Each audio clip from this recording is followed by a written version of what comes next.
buenos días. Mi nombre es Omar Julián Plaza Sariza. Soy residente de nefrología de la Universidad de Antioquia. En este momento, en la rotación a cargo del doctor John Freddy Nieto Ríos, internista nefrólogo, magíster en telesalud, profesor del Departamento de Medicina Interna de la Universidad de Antioquia y hace parte del grupo de nefrología, trasplante renal y cuidado crítico del Hospital Pablo Tobón Uribe.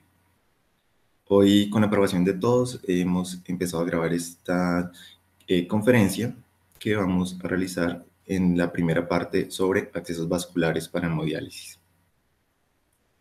Entonces, cuando nosotros identificamos un paciente que necesita algún tipo de manejo, porque hemos hecho un diagnóstico ya sea de una enfermedad renal crónica, con tasas de filtración alrededor de 15 a 20 mililitros por minuto, y que requiere una terapia de reemplazo renal crónico, o cuando encontramos un paciente que tiene una lesión renal aguda y que debemos también darle una ayuda con una terapia de reemplazo renal, debemos pensar que el primer paso es poder garantizar un buen acceso vascular para poder garantizar, en el caso, por ejemplo, de las terapias renales para pacientes con enfermedad renal crónica, flujos que son más altos en terapias intermitentes, o en pacientes que tienen una lesión renal aguda, hemodinámicamente inestables, que manejan flujos más bajos. Entonces, teniendo clara esta premisa, la tecnología ha avanzado en la búsqueda de los mejores elementos que generen la menor reacción de cuerpo extraño para el organismo y puedan garantizar los flujos que necesitamos.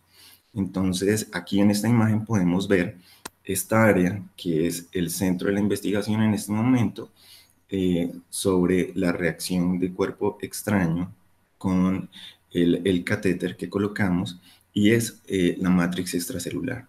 Entonces, ¿cómo se están adaptando esos biogeles ahora para tener la menor reacción e interacción con ellos para evitar efectos secundarios? Y esto va en que estas catéteres tienen sustancias cada vez que tienen menos efectos deleterios en respuesta al organismo.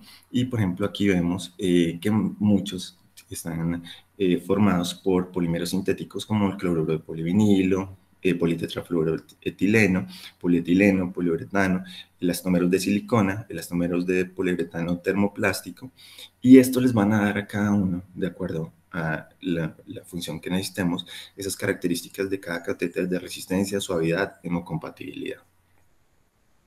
Sin embargo, con el avance del tiempo y que cada vez han surgido nuevos catéteres, se han identificado que no todos cumplen con las funciones para las cuales se han diseñado. Entonces, cada uno va a tener una diferente calidad en su rendimiento.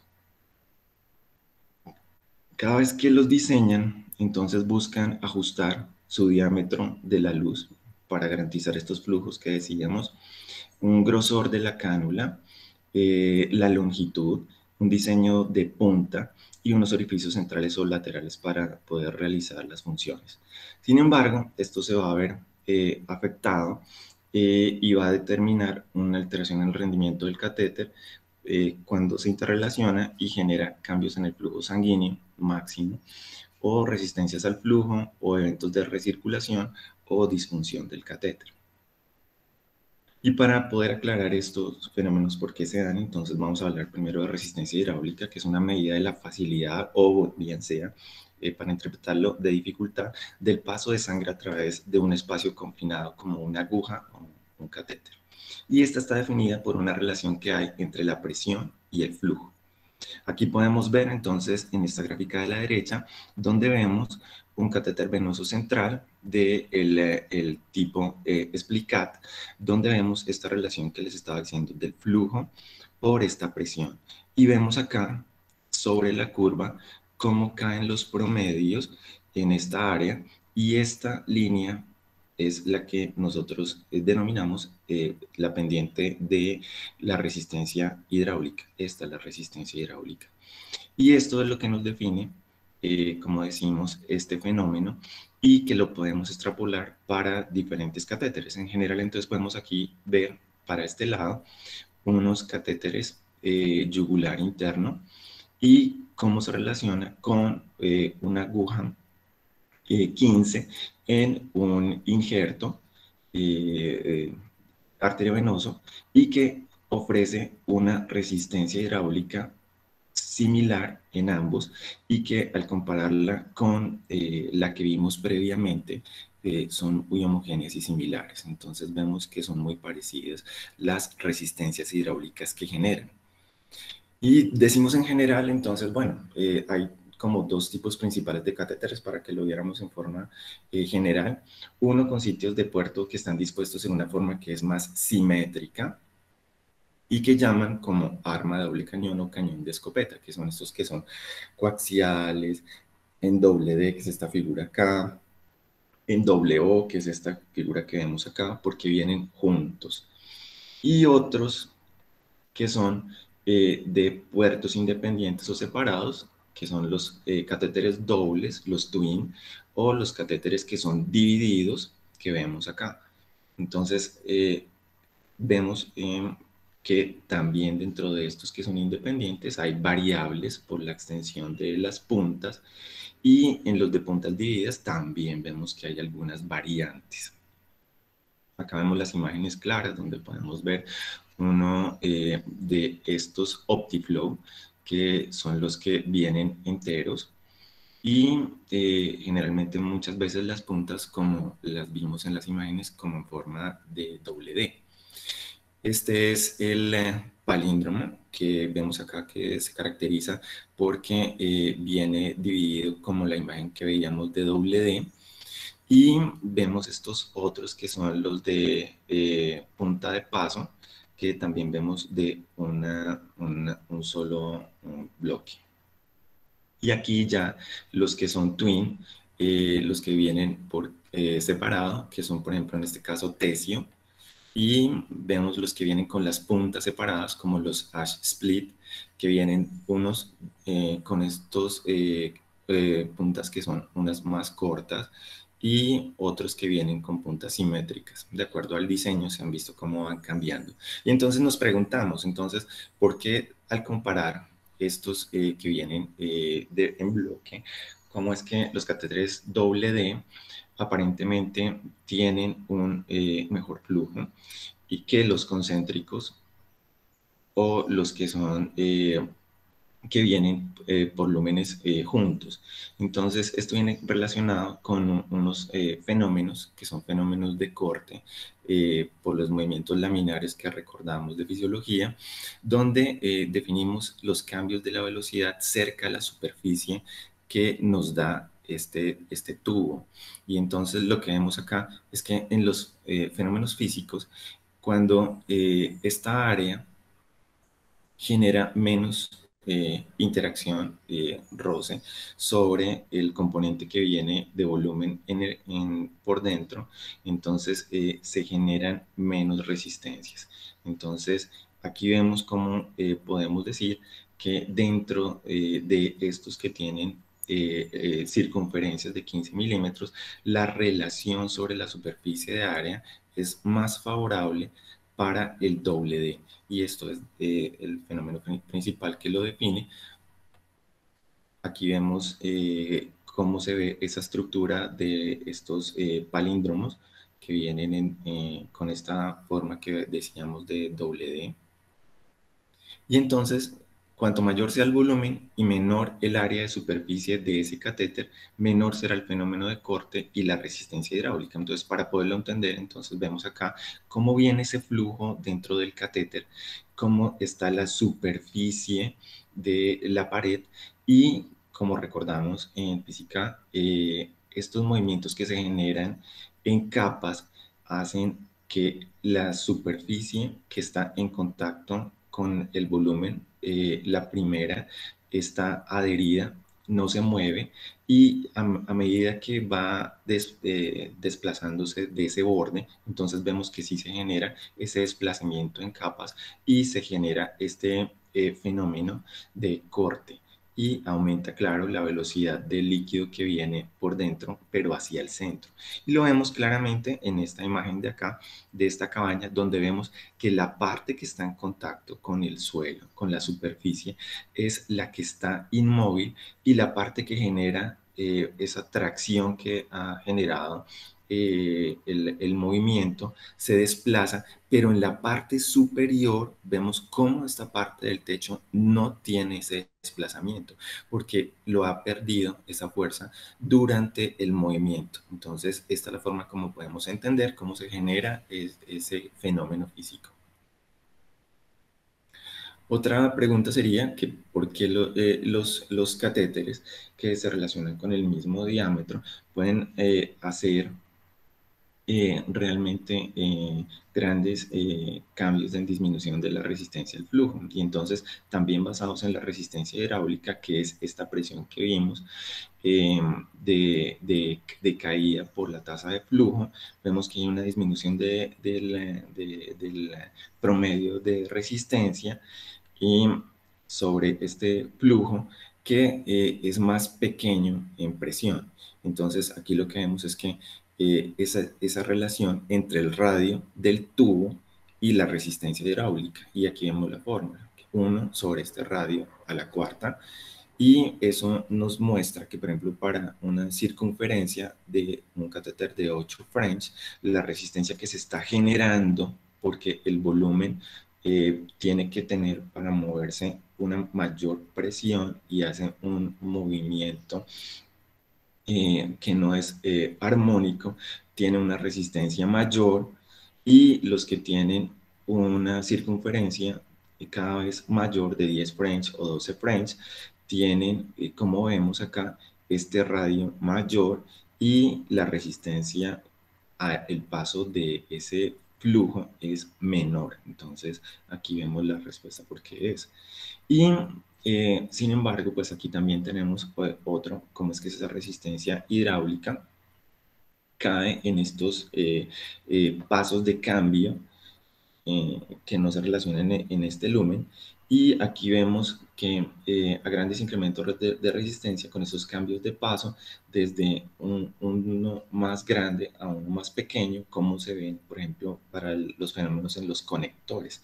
Entonces vemos que acá, que tenía una resistencia mayor por este diámetro más pequeño, cuando llega al conector, que es más grande, tiene entonces menor resistencia. Entonces vemos cómo aumenta acá. Y es el mismo fenómeno que también vemos en los mismos catéteres que tienen hoyos a los lados, donde también el fenómeno de esa resistencia varía por esos mismos hoyos que tiene. Entonces aquí vemos cómo varía desde 1 y cómo va ampliándose acá. Otro es porque los que tienen los de punta split, estos flujos mejores sobre el tiempo, darían, estarían más que en un catéter de cuerpo sólido. Entonces, la interpretación que da es que como este cuerpo sólido se desplaza hacia un solo lado, puede alterar la salida, ocluir la salida por estos hoyos, y afectar el flujo que se genera ahí. Entonces, aquí vemos una imagen donde vemos que cuando ya está colocado el catéter, siempre hay que tener una diferenciación de distancias, ya sean estos separados, ¿sí?, o en los que son de un solo cuerpo, entre la salida y la entrada. Ya os voy a explicar más adelante con unas imágenes cómo es que se da este fenómeno. Y cómo afecta, de todas formas, la decisión de haber colocado un tipo de catéter, por ejemplo, acá en este estudio, donde utilizaron un Ash Split, que es este que viene de puntas separadas, asimétricas, con un OptiFlow, que es el que vimos de un solo cuerpo, versus los que son separados, unidades separadas, como los Tesio. Y lo que vieron es que a largo plazo se veía una diferencia en la sobrevida que no llegaba a ser significativa. Y de hecho, en los primeros meses era prácticamente la misma. Entonces, esta gráfica, para explicar el fenómeno que les mostraba anteriormente, de cómo los que son de un cuerpo único sí tienen más factores de riesgo para que estando en contacto con la pared y por los fenómenos trombóticos que les voy a mostrar, se pueden ocluir más fácilmente y generar alteraciones al flujo. Versus los otros que habíamos visto, los que son tesio, en los cuales van por separado, tienen un poco menos de riesgo, y los hace split de puntas separadas, donde es más difícil que se presente este fenómeno de oclusión compleja. Y acá vemos que todo esto va a favorecer que en este catéter de cuerpo sólido se presenten más fenómenos de recirculación.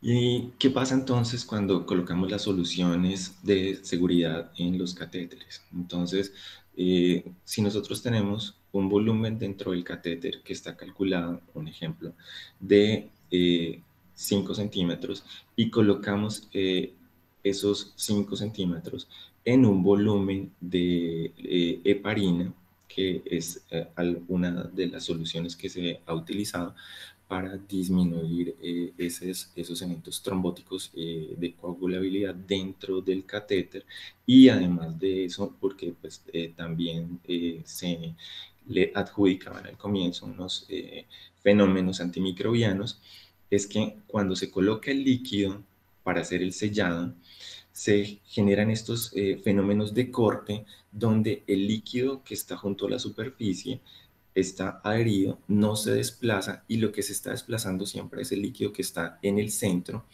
y al final del catéter va a salir más o menos un excedente del 15 al 20% del líquido que estamos colocando para el sellado del catéter. Entonces el mensaje es, a veces podemos encontrar alteraciones en las pruebas de coagulación del paciente porque estamos colocando todo el volumen que cabe dentro del catéter para hacer el sellado, y resulta que hay que tener en cuenta siempre que más o menos un 15 al 20% por estos fenómenos que explicamos del volumen de líquidos no se desplazan, y lo que se pierde es una parte de este líquido con, digamos, heparina o citrato, lo que hayamos decidido colocar para sellar. Aquí lo vemos de forma continua porque el fenómeno se genera durante todo el trayecto del catéter. Entonces puede que cuando empezamos a hacer presión se genere de una forma simétrica, pero a medida que empieza a hacer contacto con las superficies, entonces el fenómeno de flujo laminar y este fenómeno de corte hace que se genere este movimiento parabólico del líquido. Y entonces, ¿qué sería mejor si tener muchos hoyos o menos en estos catéteres que vamos a colocar? En este caso, entonces, tenemos acá un catéter de un solo cuerpo, un Majurca, y lo que vemos también es que cuando colocamos este líquido de sellado, el líquido de sellado cuando llega hacia el borde también tiene unas pérdidas, y ese líquido sale, ¿sí? Y favorece que en estos espacios de acá queden sangre y se generen pues, el fenómeno que va a dar lugar a la formación del trombo, y pues se pierda el catéter. Entonces, súper importante eso. Acá para entonces recordar lo que estábamos diciendo, aquí están siempre distales, debe ser el fenómeno de salida del líquido, la sangre que ya ha pasado por el hemofiltro. Y acá vemos el punto de la entrada. Entonces las entradas son proximales y las salidas son distales. Cuando colocamos el catéter, entonces siempre hay unos puntos de seguridad. Entonces decimos que este punto debe llegar a ser el punto en la unión de la cava superior con la aurícula derecha. Pero para poder garantizar esto, entonces debemos tener pues la forma de hacer la fluoroscopia y poder identificar dónde queda ese catéter en el momento en que lo colocamos. Y en el caso de que tenemos un paciente agudo y que podemos tener una de las opciones de entrada, un catéter femoral, ver que quede hacia vena cava inferior bien colocado. Esto lo explico porque al colocar el catéter, la mejor posición para colocarlo es que quede dentro a nivel central de la aurícula derecha, porque cuando el paciente se pone en sedestación o bipedestación, asciende el catéter y el catéter, si se ha colocado en esta posición segura, al desplazarse va a quedar en el punto caboatrial y estaría bien colocado y no afectaría el trabajo del mismo. Entonces es un tip para la colocación de este. Y todos estos fenómenos hay que tener en cuenta que al colocar el catéter tenemos riesgo de que si no se hace una imagen de control, el catéter quede colocado hacia, bueno, una variable anatómica o dentro de la misma anatomía normal de circulatoria, puede quedar hasta en una hemiácigos la punta de ese catéter. Entonces siempre hay que hacer control. Las puntas de los catéteres, como habíamos visto desde el comienzo, tienen diferentes arquitecturas de acuerdo a lo que ellos, los diseñadores, los ingenieros han pensado que funciona mejor. Y aquí en esta revisión, entonces se daban cuenta que en estos doble D que veíamos con palíndromo, tienen un resultado parecido en los fenómenos de flujo, de volumen, no tienen característicamente una mayor recirculación cuando hacen un estudio de si es significativo o no comparado con cualquiera de estas dos puntas que vemos acá, pero estos hoyos que tiene laterales favorecen esta conformación donde hay más acumulación de turbulencia, de factores trombóticos y de fenómenos que van a favorecer que se coloque ahí un coágulo. Entonces, estas son las características que hacen que de entrada no sea 100% efectivo. Bueno, entonces podemos decir que los catéteres que decidimos utilizar pueden ser catéteres venosos centrales para uso a corto plazo o uso crónico o tunelizados. Entonces, uno dice los que decidimos colocar como un catéter venoso central agudo, se debe pensar en que deben durar máximo una semana. Pero cuando han hecho las investigaciones se han dado cuenta que para que haya una colonización bacteriana significativa, en los femorales ha habido más o menos para que sea significativa 2 semanas y en los yugulares hasta 4 semanas. Por eso el promedio de todas las asociaciones sugiere que lo máximo que puede estar en global todos los catéteres debe ser máximo 2 semanas. Y aquí vemos desde las perspectivas de flujo cómo vemos esta comparación entre un Majorca, un Tesio y un Ash Split. Lo que vemos acá es que de todas formas sí es mucho mejor el flujo que se da en los Tesio y en los Ash Split versus los que se logran con un Majorca, que es por ejemplo los que utilizamos como una bueno, para un paciente que necesita un catéter venoso para un tratamiento agudo. Y acá vemos en esta imagen las probabilidades de sobrevida cuando comparamos entonces en este caso un step tip con uno de split tip, que son o el que viene de cuerpo entero o los que vienen con las puntas que son separadas. Y lo que se vio acá es que se demostró los beneficios de los arch split sobre los optiflow, los que son de cuerpo entero. Entonces veíamos que la probabilidad de sobrevivencia era mayor y era estadísticamente significativa. Entonces, otra de las razones por las cuales los que son separados dan mejores garantías.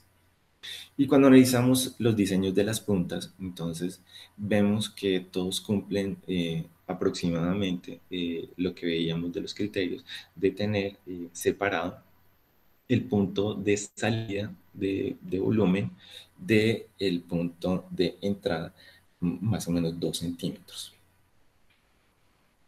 Aquí vemos unos ejemplos de, como ustedes pueden ver acá, cómo varían las formas de las puntas.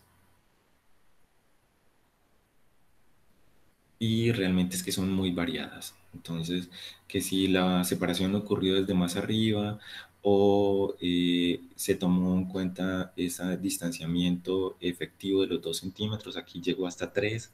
Entonces, esto es lo que se busca, que garantice la menor disfunción del catéter y pues obviamente menores fenómenos de recirculación.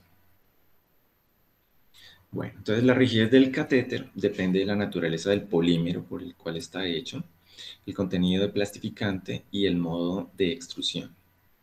El poliuretano y el caucho de silicona son los materiales más usados para los catéteres venosos centrales.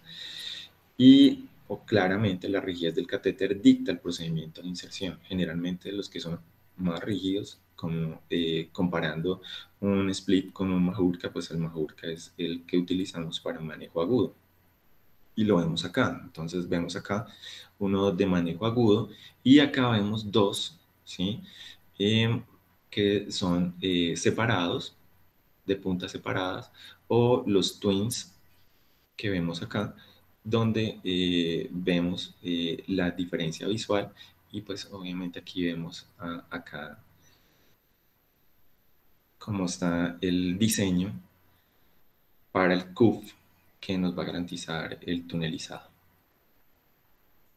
Si vamos a colocar, por ejemplo, un majurca, entonces las características que dicen, utilizar la técnica de Seldinger, que es pues, la de colocación de un catéter venoso central, se utiliza entonces para la colocación de catéteres rígidos y semirrígidos, y cuando vemos la de catéteres para crónicos, se caracteriza porque son blandos, flexibles, el material principal en gran porcentaje viene con silicona y requieren una técnica híbrida percutánea de 2 pasos que combina una cirugía mínimamente invasiva, que es la primera introducción de este catéter, y es lo que llaman DELICET porque al final entonces lo que hacen es pasar nuevamente como si fuera el procedimiento anterior, una guía, un dilatador y pasar ahí sí las puntas de los catéteres que deben quedar como vimos en estos puntos caboatriales. Aquí vemos cómo queda uno de cuerpo entero y vemos que está garantizando que quede en la aurícula hacia el centro. Y acá de 2 cuerpos, los twin, que también vemos que está bien colocado. Y si lo vemos en una radiografía, entonces podemos ver que perfectamente quedó acá. Entonces decimos, las ventajas de estos catéteres venosos centrales blandos sobre los rígidos es que son menos traumáticos para la vena del paciente, más biocompatibles con la sangre, están tunelizados por vía subcutánea, tienen un sistema de anclaje o fijación subcutánea, que son los CUF para este manguito de Dacron, y que ahora, por estas situaciones que les estaba mostrando, de riesgos de que el paciente tenga o una alteración vascular o que el catéter se vaya hacia otra arteria, entonces se está impulsando mucho el hecho de colocarlos con la ayuda de imágenes. Entonces vemos acá, por ejemplo, cómo debemos garantizar que el catéter, en este caso podamos diferenciar, aquí están los dos catéteres, pero este es una vena donde vemos esta forma elíptica del cuerpo de la vena versus una arteria que es más circunferencial. Y acá, entonces, para saber que identificamos, entonces, la vena yugular interna, su relación con la carótida y en muchos casos, pues, la arquitectura favorece en los puntos donde queda más externalizada, más fácil de tomar. Y después de que hacemos la identificación de las estructuras vasculares, entonces se introduce el catéter, aquí vemos cómo va entrando y acá cómo queda en el centro.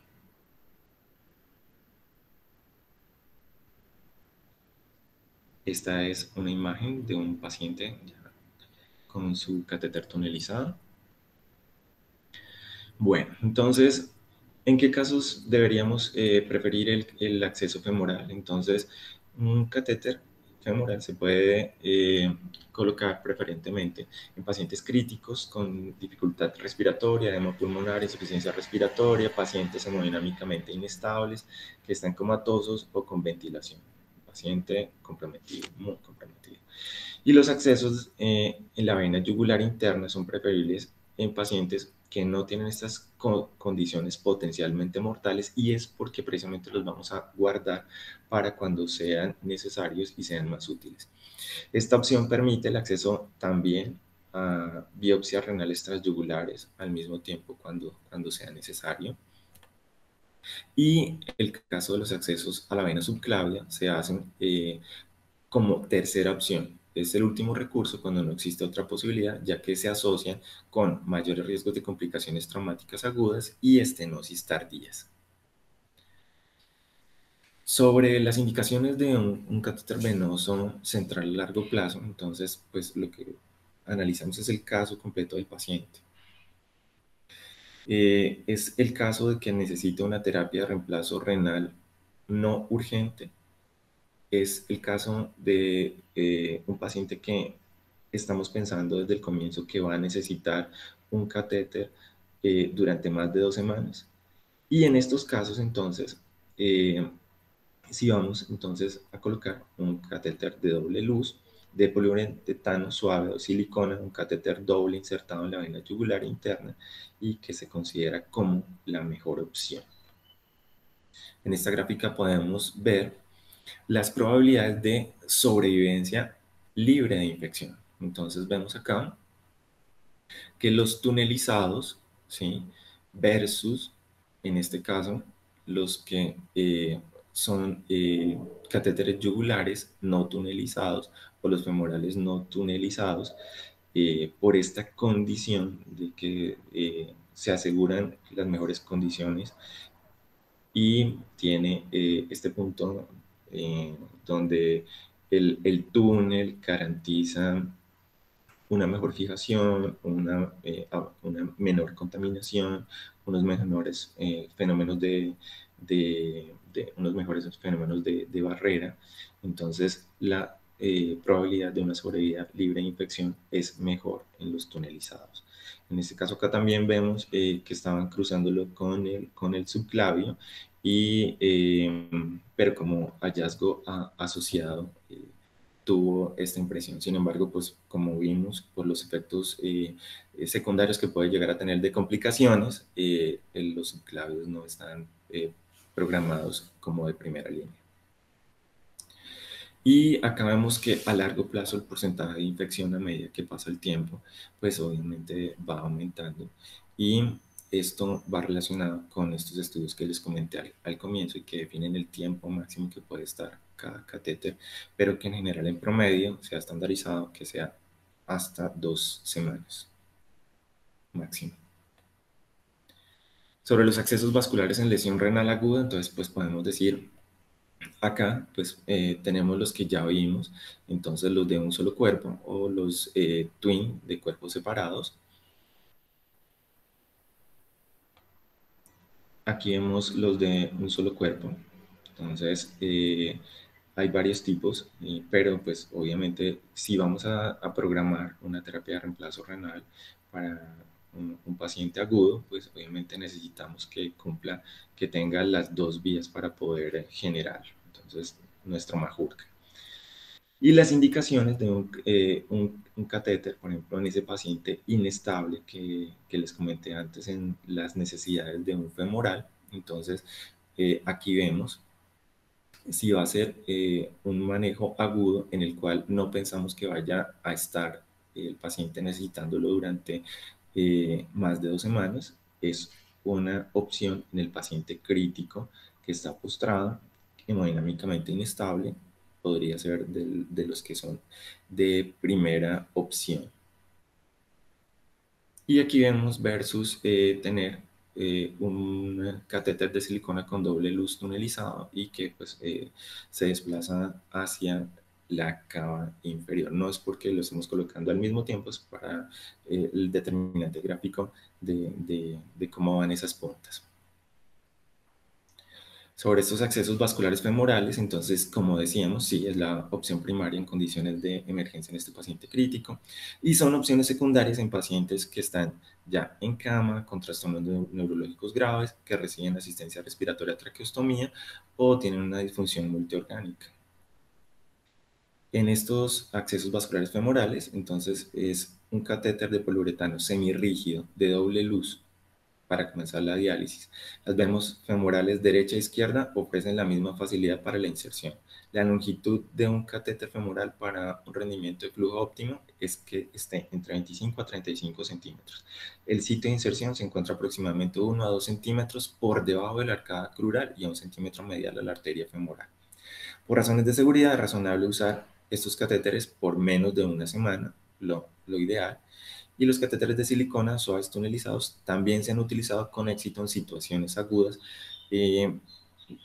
porque realizan su función, pero más cuando al comienzo programamos que podría llegar a necesitarlo por un tiempo de estas 2 semanas.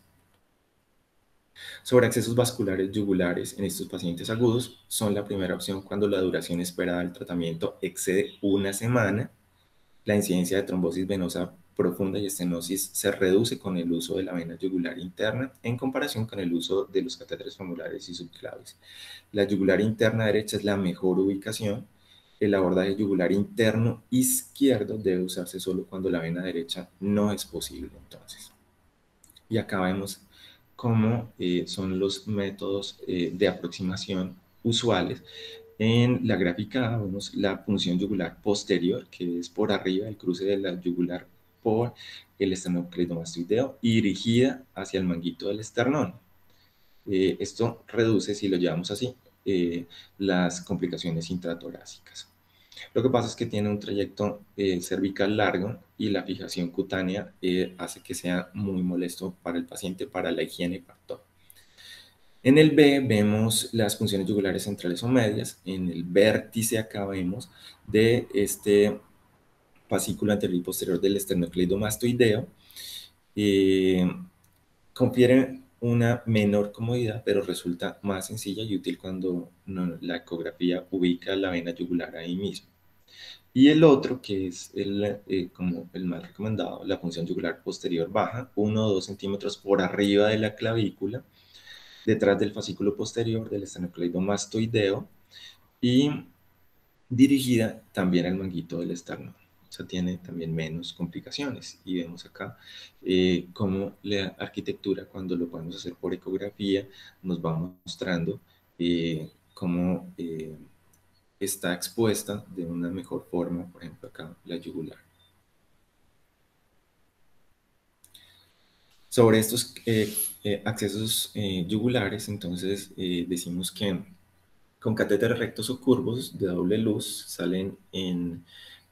que salen en áreas desfavorables, ya sea en el cuello medio o superior, son incómodos, como decíamos, son difíciles de arreglar, quedan muy tapados por el vendaje, están más expuestos a las infecciones y entonces son preferibles los catéteres que sean de caucho de silicona, poliuretano blando, catéteres de doble luz, uso de 2 catéteres independientes también se puede colocar o los catéteres de punta dividida, que se insertan ahí en esta yugular interna para reducir el riesgo de infección, mejorar la comodidad del paciente y facilitar la limpieza y los cuidados. La inserción percutánea de la posición baja, como vimos, es la más recomendable. Este es el abordaje posterior bajo que podría reducir las complicaciones. En este tipo de accesos, entonces existe una distancia menor tanto en el trayecto interno, en el cuello, como en la longitud hacia la unión cabo-atrial. Dice entonces que es una diferencia entre 3 a 5 centímetros con respecto a un abordaje posterior tradicional, y lo que se logra es reducir los problemas de flujo, mejora la comodidad eh, en pacientes que están despiertos, facilita los cuidados del catéter y reduce los riesgos de colonización.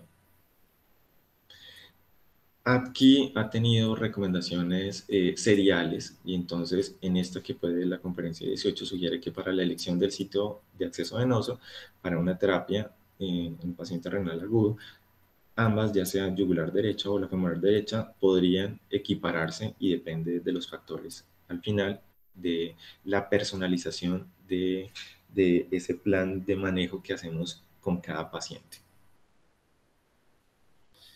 Y en esta gráfica entonces vemos los porcentajes eh, eh, libres de disfunción con cada tipo de catéter. Entonces vemos que son mejores en los yugulares derechos sobre los femorales y mucho mejores que los yugulares izquierdos.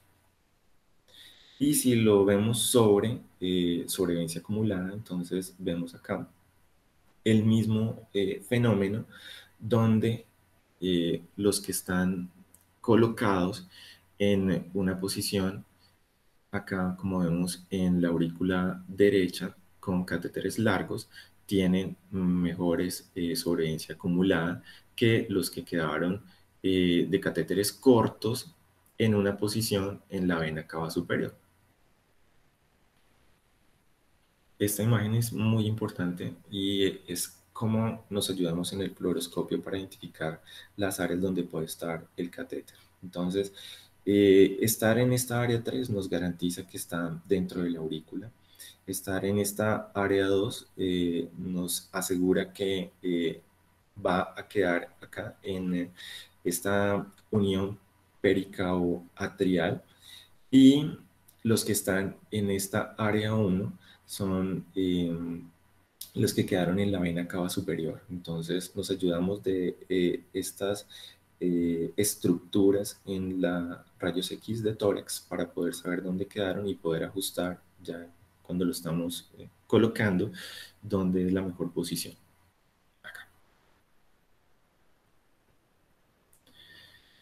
Acá en esta gráfica podemos ver entonces estos sobrevivencia acumulada y cómo se demuestra este periodo libre de disfunción y sobrevida con la lateralidad del catéter. Entonces vemos acá que en los que son yugulares derechos, vemos que esa sobrevida acumulada es mucho mejor que los que están colocados en la yugular izquierda. Y si lo vemos en la sobrevida libre de infección, entonces vemos un fenómeno similar, donde vemos la superioridad también de haberlo colocado yugular derecho.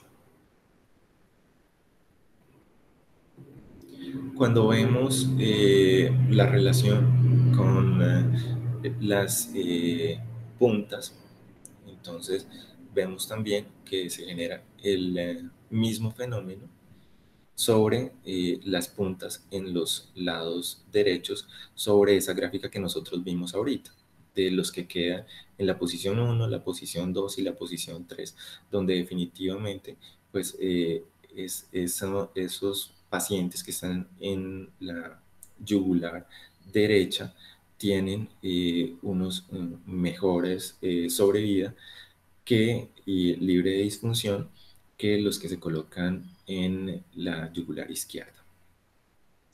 Y lo mismo cuando hacemos ese mismo ejercicio, viéndolo sobre esa sobrevida libre de infección. Entonces vemos también que es superior pero no tan significativa como lo vimos en la diferencia con la disfunción de los dos lados. Sin embargo, pues como vemos, siempre es mejor el lado derecho. Y esta gráfica acá la traía para mostrarles que utilizamos estos catéteres doble lumen para nuestra terapia de reemplazo renal, pero estos catéteres los colocamos y no son los catéteres que estamos utilizando para colocar los medicamentos y las demás infusiones que lleva el paciente. Entonces muchas veces necesita otro catéter central para eso. Entonces, las opciones que se han dado de acuerdo a en este caso son pacientes que tienen un yugular izquierdo para el paso de medicamentos, infusiones, mediciones, es que quede en general, lo ideal es que quedara, si es el que se coloca, queda en vena cava superior alto, que por lo menos la línea del catéter venoso central izquierdo queda adelantado por lo menos 2 centímetros. Y el que queda atrial, ese sí queda bien adelantado, no tiene ningún problema. Y en los demás casos, pues vemos exactamente lo mismo, como las líneas quedan más adelantadas, más seguras. Y en el caso de que se coloque un femoral, pues no va a tener ningún tipo de relación, de fenómeno de alteración con los medicamentos y las infusiones que van a llegar ahí, como si se genera en los otros. Y cuando vemos entonces los fenómenos de recirculación, estadísticamente, en esta revisión del 2000, veían que versus un acceso femoral, ya sea de más de 20 centímetros o de menos de 20 centímetros, la recirculación calculada era mucho menor en los catéteres yugulares. Entonces, son catéteres que son más efectivos, tienen menos complicaciones y no solamente en la cantidad de infecciones, sino en los fenómenos de recirculación. Entonces, recomendaciones para los yugulares: el acceso yugular izquierdo ofrece un menor desempeño comparado con el derecho o con el femoral, inclusive con un potencial de estenosis en el segmento de vena innominada equivalente al acceso subclavio izquierdo. En caso de optar por la colocación de uno, se deberá verificar la longitud adecuada del catéter para asegurar su llegada a la aurícula derecha, mientras que para el acceso yugular derecho, la posición superior a la unión cabo-atrial no parece reducir su desempeño, pero lo óptimo es poderlo dejar donde sí, dentro de la aurícula, para garantizar su mejor función. Sobre los subclavios, entonces la canulación de la subclavia para hemodiálisis no se debe usar, debe considerarse como el último recurso. La colocación subclavia conlleva un riesgo importante de estenosis, trombosis, favorece la posibilidad de crear una fístula arteriovenosa en caso de no recuperación de la lesión renal aguda, y este solo debe usarse en casos de varios intentos fallidos de una canulación en otro sitio. Se prefieren entonces catéteres ahí blandos de caucho de silicona para un abordaje subclavio. La vena derecha es preferible para reducir la longitud del catéter y mejorar el rendimiento del flujo. Las cánulas cortas y blandas están indicadas para prevenir el trauma cardíaco, perforaciones auriculares y ventriculares. Y sobre la longitud óptima de los accesos vasculares, entonces decimos que para un catéter torácico insertado en el lado derecho de un paciente adulto, la longitud óptima es 20 a 25 centímetros. Y se requieren siempre 3 o 4 centímetros más cuando se inserta al lado izquierdo. También que las puntas de un catéter femoral que accede al sistema de la vena cava inferior debe colocarse en la luz central de esta.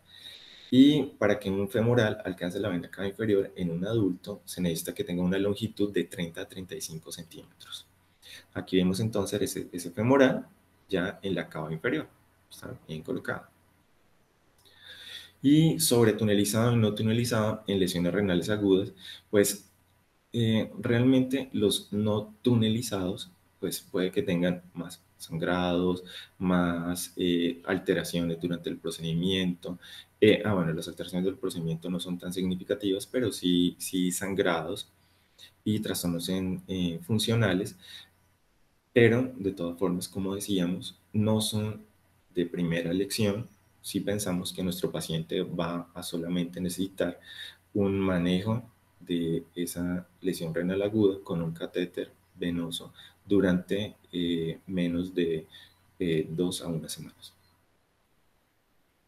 Sobre los cuidados del catéter, siempre se debe restringir entonces el uso de catéter solamente de estos bilómenes que utilizamos para terapia de reemplazo de sustitución, evitando aperturas, inyecciones intravenosas que van a estar pues, afectando el catéter, favoreciendo la disfunción y el riesgo de infección.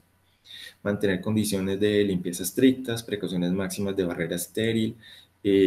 Se recomienda tener una lista de verificación que reduce las posibilidades de infecciones y las fallas, que se debe colocar un ungüento antiséptico. Esto reduce significativamente la incidencia de bacteremia en pacientes que son sometidos a hemodiálisis. Sobre los vendajes del catéter para proteger el orificio de salida, pues se dice que los apósitos que son oclusivos ajustados pueden promover la humedad y la proliferación de bacterias cutáneas en el caso de un apósito impermeable al agua. Que los apósitos de plástico transparente sí facilitan la monitorización del orificio de salida y reducen el riesgo de infección, y que las soluciones de sellado del catéter basadas en mezclas que sean antitrombóticas, antisépticas o antibióticas o fibrinolíticas son eficaces en la prevención de contaminación endoluminal por bacterias y la reducción de bacteremia relacionada al catéter. Y ya sabemos en el porcentaje que hay que colocar para no pasarnos de ese que sale y que puede alterar las pruebas de coagulación del paciente. También que el uso de dos catéteres independientes o divididos proporciona una tasa de flujo más efectiva y confiable que un catéter de un solo bloque de doble luz. Esto para reducir la resistencia al flujo, y esto es pues obviamente más ventajoso. Aquí en esta gráfica vemos esta relación de flujo sobre sanguíneo sobre el flujo efectivo sanguíneo. Entonces vemos que cuando comparamos una fístula arteriovenosa, un catéter yugular y un catéter femoral, lo que vemos es que de todas formas la fístula ofrece mayores flujos efectivos que el que se logra con un yugular o uno femoral, respecto a las dosis que nosotros habíamos calculado de flujo para ese paciente. La recirculación verdadera del catéter ocurre en todos. Entonces, esto se da más o menos hasta en un 10% promedio. Y puede variar de un 5 al 30% según el diseño del catéter. Doble luz, doble catéter. Según también las puntas del catéter, la presencia de esa disposición de agujeros laterales, la ubicación en que hayamos colocado el catéter en la vena, la volemia que tiene el paciente, el flujo sanguíneo que está prescrito, eso nos cambia el rendimiento que va a tener. Y acá vemos cómo estos fenómenos de recirculación son mucho mayores significativamente en las femorales versus un catéter yugular, y dentro de los femorales mucho más marcado este fenómeno de recirculación cuando los catéteres tienen menos de 20 centímetros. Y en este otro, como vemos en esta relación de flujo sanguíneo cuando ha ocurrido la disfunción y hacemos este cambio en inversión de posición de las líneas de sangre. Entonces dicen que es muy común que se hagan estos cambios de inversión de las posiciones para tratar de corregir estos fenómenos de disfunción del catéter, pero que cuando ocurren, entonces se generan más fenómenos, como vemos acá este porcentaje de recirculación, no solamente en los casos de este que es un catéter yugular, sino pues obviamente muchísimo más en estos que son los femorales. Complicaciones. Bueno, la disfunción inmediata o temprana después de la inserción generalmente resulta por problemas mecánicos, mal posicionamiento de la punta del catéter, acomodamiento del catéter, constricción debido a ligaduras o aponeurosis. Cuando se generan disfunciones tardías, que son después de una semana, a menudo son por eventos como obstrucción parcial o total de la luz del catéter, por trombosis o estenosis de la vena del paciente, formación de vainas externas en el extremo distal, vainas de fibrina externa, revestimientos y también los de revestimiento interno del catéter, que es la vaina de fibrina endoluminal. Aquí entonces vemos cuando hacemos este seguro del catéter con heparina, entonces se pensaba que pues era muy seguro, que ayudaba a la prevención de la trombosis y que pues además de eso tenía este efecto antimicrobiano. Y lo que vemos después de que empezaron a utilizar citrato es que no hubo una mejoría entre usar citrato de heparina en la gran mayoría de estudios de seguimiento que se han hecho. Y aquí hay uno donde sí decía que había una reducción en el uso de trombolíticos con este citrato. Pero en términos generales no hay un punto donde se haya demostrado que es significativamente mejor. Si lo vemos por el porcentaje de bacteremia entre los dos, acá entonces está el citrato en azul y la heparina en rojo, y vemos que este porcentaje acumulado de sobrevivencia libre de infección es prácticamente lo mismo. Y si lo vemos en este estudio sobre eventos adversos, nos aparece que la heparina, que está la línea roja, tiene menos eventos adversos que los que podría llegar a tener el citrato. Entonces, puntos para tener en cuenta. Sobre trombosis venosa, la trombosis endoluminar del catéter es la forma más común. Sospecharla cuando hay disfunción intermitente o permanente, fiebres inexplicables, que pues, es menos frecuente. Edema del brazo axilateral también es menos frecuente. Y pues desobstruir el catéter, que puede ser mecánicamente cableado, cepillado, no se recomienda obviamente, y químicamente fibrinolisis, que pues también tiene las complicaciones por producir tromboembolismo. Entonces es un desastre cuando esto ocurre. Eh, Sobre trombosis venosas también, entonces la trombosis externa del catéter, que es una formación de una vaina de fibrina que envuelve la punta del catéter. La extracción de dicha vaina de fibrina requiere fibrinolisis, extracción del catéter a través de vía, pues lo que sea colocado femoral percutáneo, recambio del catéter también. Eh, Todos los procedimientos endovasculares que intentan desobstruir o quitar un catéter exponen, como les decía, el paciente a un embolismo pulmonar de micro o macrotombos o ruptura del catéter. Y pues obviamente el manejo que requiere es una monitorización cuidadosa del paciente, anticoagulación sistémica temporal. Sobre las trombosis de la aurícula derecha es la complicación más grave, potencialmente letal. La estenosis de la vena es un riesgo común del cateterismo, más común de catéteres semirrígidos que de los blandos. Las infecciones representan la causa principal de morbilidad del catéter, y aquí vemos cómo esas bacteremias aumentan en el tiempo, y, y cómo se relacionan con la inserción, en este caso, de un yugular, eh, el yugular interno versus el femoral. Entonces vemos que las bacterias en la línea sólida son las del femoral. Tienen más riesgos de bacteremia, daño por esta.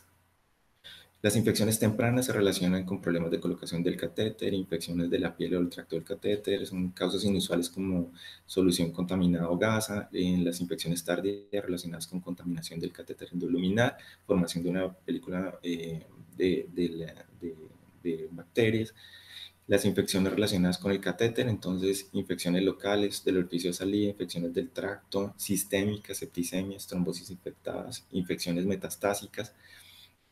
Y sobre la aproximación del manejo, las infecciones del orificio de salida y la bacteremia, que son las más comunes, pueden tratarse con antibióticos locales y sistémicos, con un catéter mantenido en su lugar y el uso de una solución de sellado antiséptico. Sin embargo, cuando lo que ocurre es una infección del túnel, una septicemia, trombosis venosa infectada, que son las formas más graves, estas sí requieren el retiro del catéter y tratamiento sistémico de este.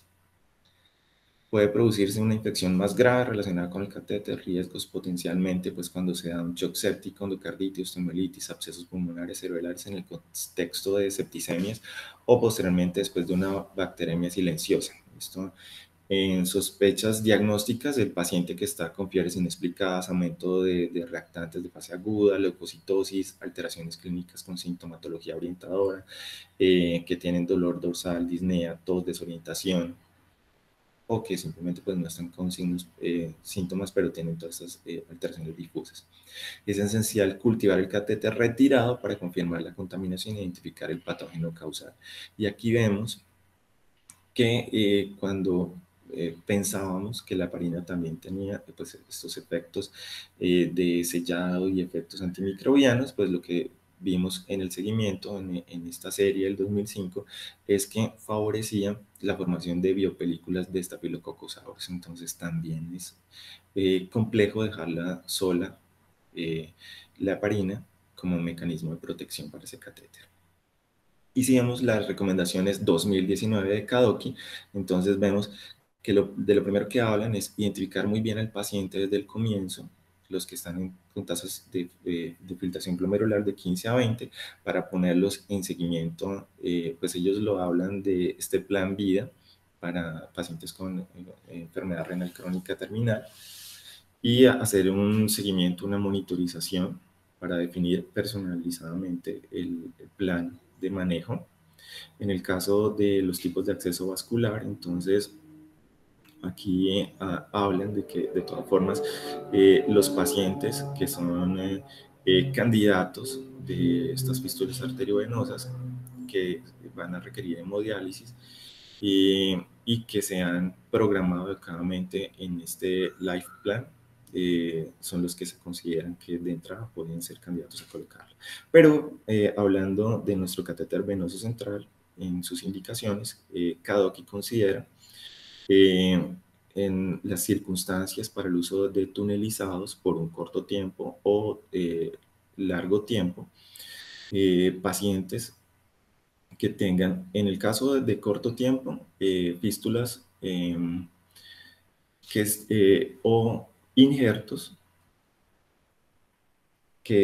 arteriovenosos creados, pero que no están listos para usar para diálisis en este momento. Los que tienen rechazo de trasplante u otras complicaciones que requieren diálisis inmediata. Los de diálisis peritoneal con complicaciones que requieren suspender esta diálisis por un tiempo. Los pacientes que tienen ya confirmado el donante para un trasplante vivo y que en menos de 90 días van a tener ese trasplante. Y los que tienen complicaciones de la fístula o del injerto arteriovenoso, que tienen un tiempo por una celulitis o una lesión en que no se van a usar. Esos son los que se pueden utilizar de corto tiempo.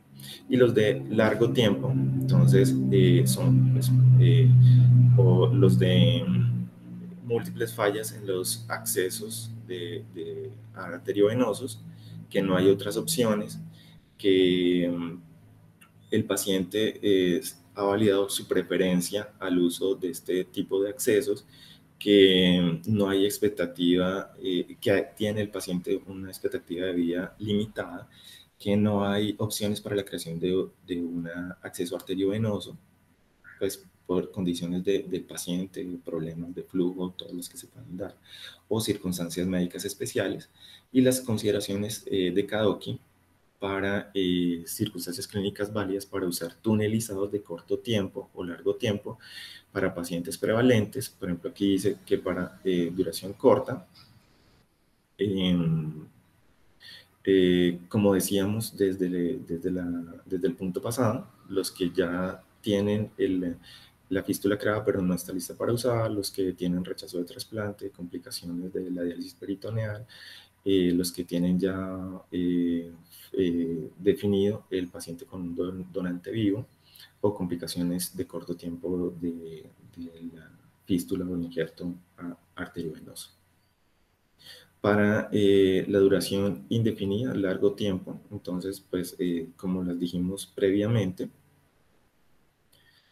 y sobre la colocación, entonces, pues, Kadoki considera razonable la elección de los sitios de acuerdo al plan de la evaluación médica que se ha hecho. Entonces, siempre dicen que la extremidad superior, antes que una superior, solamente cuando la elección es equivalente, de lo contrario no. Validar las razones para el uso de un catéter venoso central, su duración, que no vaya a superar este límite de los 3 meses, los accesos arteriovenosos, que estén listos para un futuro cercano, los pacientes que tienen trasplantes anticipados próximamente, los que tienen inicio de diálisis urgente para determinadas situaciones y que pues, van a estar por menos de un mes, y cuando están validados por razones como duración, expectativa de ser prolongada durante más de 3 meses, sin uso anticipado de la fístula arteriovenosa o ese injerto, se puede colocar un catéter venoso central de acuerdo a este orden de preferencia. Pues primero yugular interno, segundo yugular externo, tercero femoral, cuarto subclavio y quinto lumbar. Muchísimas gracias.